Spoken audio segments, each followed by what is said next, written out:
Salut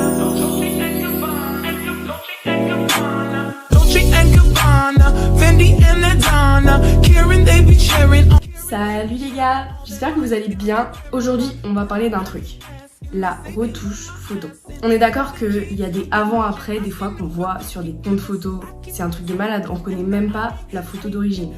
Et en fait, moi, à l'époque du collège, je retouchais mes photos avec la fonction Instagram. Pourquoi ça m'appelle ? A few minutes later. Ok, bon, il y a un démarcheur free qui vient de m'appeler pour me demander mon niveau de satisfaction pour ma box free.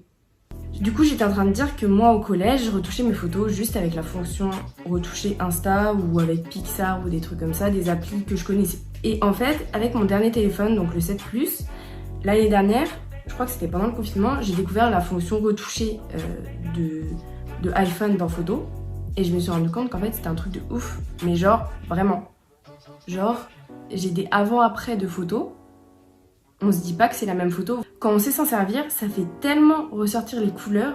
Du coup, moi j'ai plein de potes, genre en général, quand elles prennent des photos, elles me disent oui, est-ce que tu peux me retoucher celle-là? Est-ce que tu peux me retoucher celle-là? Parce que ça fait et tout. Moi je kiffe, donc pas de soucis. Et en plus, genre je mets même pas une minute à faire ça.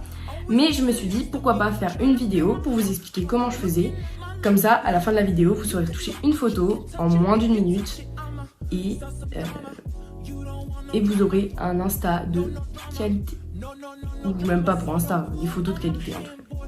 Je vais vous montrer comment je fais pour retoucher 3 photos et une vidéo parce qu'on peut retoucher aussi les vidéos maintenant. Donc c'est parti. Une retouche n'est jamais exactement la même pour toutes les photos. Ici par exemple, la photo d'origine est déjà super lumineuse, donc je vais commencer par baisser la luminosité avec l'exposition et la brillance. L'outil qui change généralement la donne, c'est les tons clairs. Ça rend la photo beaucoup plus agréable à regarder. Évidemment, je fais tout en faisant des tests. Je compare pour savoir si je dois mettre beaucoup ou peu de cet outil, c'est pour ça que je reviens souvent en arrière.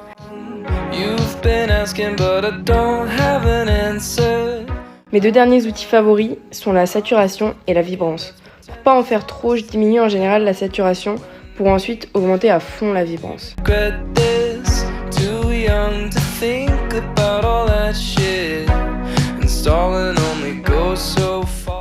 Sur cette photo, on voit déjà directement que les couleurs sont très ternes et que l'eau derrière fait de trop gros reflets blancs.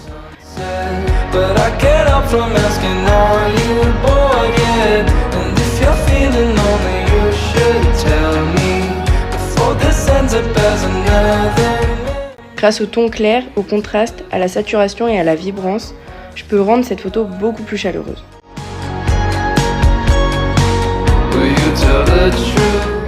Celle-là, c'est une vidéo. Elle a été prise un jour où il faisait gris, du coup le rose des fleurs ne ressort pas du tout. Je vais donc déjà obscurcir l'image, puis l'éclaircir avec les ombres et le contraste. Ensuite, c'est clairement la saturation qui va rendre la vidéo incroyable.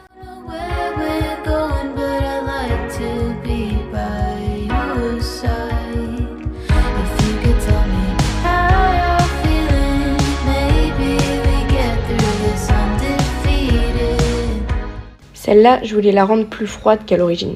Du coup, c'est vraiment l'exposition, les tons clairs et les ombres que j'ai utilisé le plus et que j'ai diminué au max.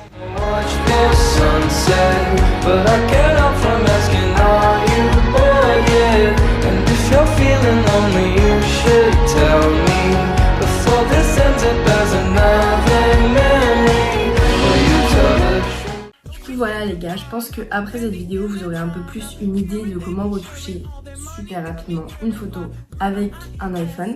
J'espère que ça vous servira et que maintenant vous saurez que quand une photo elle est médiocre en la prenant, elle peut devenir genre waouh après retouche. Merci d'avoir regardé la vidéo, maintenant vous êtes des pros de la retouche, j'espère. Et c'est parfait, allez, la bise.